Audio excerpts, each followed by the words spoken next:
ओम प्रकाश राजभर की राजनीति में लगेगा ग्रहण, अखिलेश यादव ने अभी से कर दी सीटों की भविष्यवाणी। दरअसल उत्तर प्रदेश की राजनीति में एक कहावत बड़ी मशहूर है, यहाँ हवा का रुख बदलने में देर नहीं लगती। लेकिन आजकल लखनऊ से लेकर दिल्ली के गलियारों तक एक चर्चा है कि ओम प्रकाश राजभर का राजनीतिक भविष्य क्या होगा। दरअसल सोशल मीडिया पर तो चल ही रहा है। इसके अलावा अखिलेश यादव ने भी कहा है कि बीजेपी ने ओम प्रकाश राजभर के इतने ट्वीट और बयानबाजी करवा दी है कि अब उनके पास किसी और दल में जाने का रास्ता ही नहीं बचा। और तो और यहाँ तक भी कह रहे हैं कि बीजेपी उन्हें सिर्फ 3 सीटें देगी और एक खुद राजभर लड़ेंगे और 2 पर उनके दोनों बेटे लड़ेंगे। क्या वाकई में राजभर चक्रव्यूह में फंस चुके हैं या फिर विरोधी खेमे का रचा हुआ कोई नया सियासी पैतरा है, आज की इस वीडियो में हम जानेंगे। दरअसल बात की शुरुआत करते हैं ओम प्रकाश राजभर यानी पूर्वांचल के वो नेता जिन्हें कुछ लोग बिन पेंदी के लोटा कहते हैं, क्योंकि कभी सत्ता के साथ होते हैं तो कभी विपक्ष के साथ होते हैं, कभी अखिलेश यादव के साथ मंच साझा करते हैं और बीजेपी के खिलाफ झंडा बुलंद करते हैं, तो कभी यू टर्न लेकर एनडीए के पाले में खड़े नजर आते हैं और अखिलेश यादव को गरियाते हैं। लेकिन सोशल मीडिया पर चल रही चर्चाओं की माने तो इस बार खेल कुछ अलग है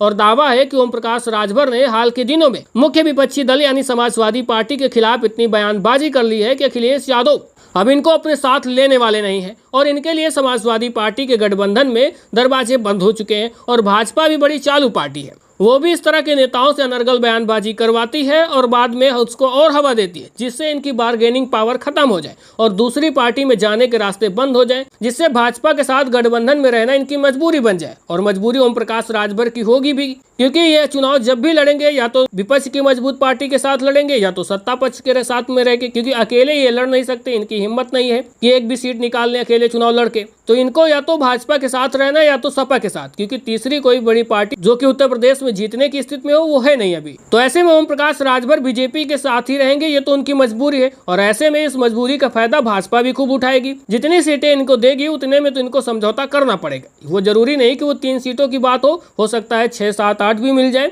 क्योंकि इनके सिंबल पर अभी 6 विधायक थे। अब उनमें से 3 से 4 विधायक समाजवादी पार्टी के थे, वो बात अलग है। लेकिन एक बात जरूर साफ है कि ओम प्रकाश राजभर की जो बार्गेनिंग पावर है वो बहुत कम हो गई और ये बीजेपी से ज्यादा बहसबाजी भी इस मुद्दे पर नहीं कर सकते हैं। लेकिन जो सबसे ज्यादा बात चर्चा में है कि इनको इस बार 3 सीटें ही दी जाएंगी और इनको 3 सीटों में समेट दिया जाएगा, तो उसके लिए राजनीतिक अस्तित्व के लिए कितना बड़ा झटका होगा, ये तो सोचने वाली बात है। क्या बीजेपी अपने सहयोगियों को दबाकर राजनीति कर रही है या फिर सहयोगियों की असली हैसियत तय करने का बीजेपी का पुराना फार्मूला है? और इसके अलावा अखिलेश यादव ने जयंत चौधरी को लेकर भी कहा था कि इस बार हमने 30 सीटें दी थी, इस बार इनको 4 गुना यानी 120 सीटें मिलनी चाहिए।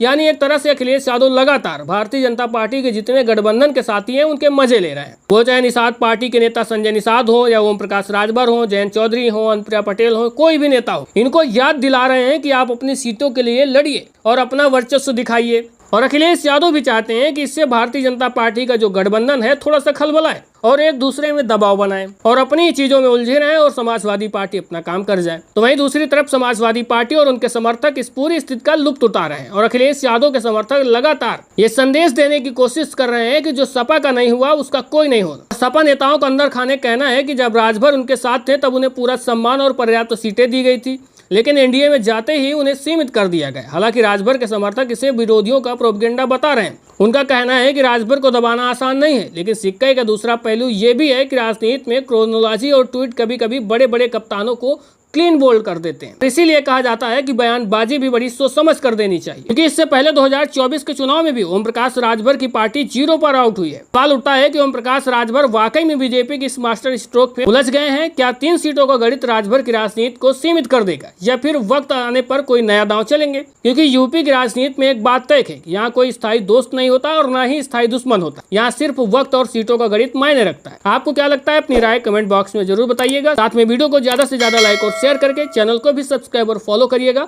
मिलते हैं फिर एक नई जानकारी के साथ।